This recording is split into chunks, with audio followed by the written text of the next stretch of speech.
اعوذ باللہ من الشیطان الرجیم بسم اللہ الرحمن الرحیم ربی اشرح لی صدری ویسر لی امری واحلل عقدۃ من لسانی یفقہوا قولی ربی زدنی علما ربی زدنی علما ربی زدنی علما۔ السلام علیکم، قرآن و سنت چینل میں خوش آمدید۔ آج نمبر 7 کی ویڈیو ڈالنے لگی ہوں درود شریف کی فضیلت میں۔ حضرت عبد الرحمن بن عوف رضی اللہ تعالیٰ عنہ فرماتے ہیں کہ رسول اللہ صلی اللہ علیہ وسلم ایک روز گھر سے نکلے اور کھجوروں کے باغ میں داخل ہوئے۔ بہت طویل سجدہ کیا، حتیٰ کہ مجھے اندیشہ ہوا کہ کہیں اللہ تعالیٰ نے آپ کی روح قبض نہ کر لی ہو۔ عبد الرحمن بن عوف کہتے ہیں میں رسول اللہ صلی اللہ علیہ وسلم کی طرف ہی دیکھ رہا تھا کہ آپ صلی اللہ علیہ وسلم نے سر اٹھایا اور فرمایا کیا بات ہے؟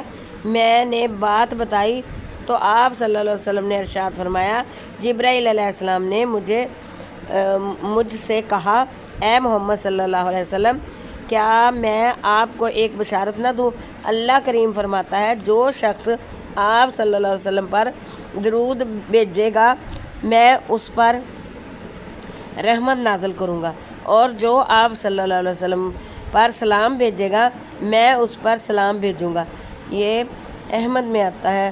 اللہ آپ کا حامی و ناصر ہو۔ اللہ حافظ۔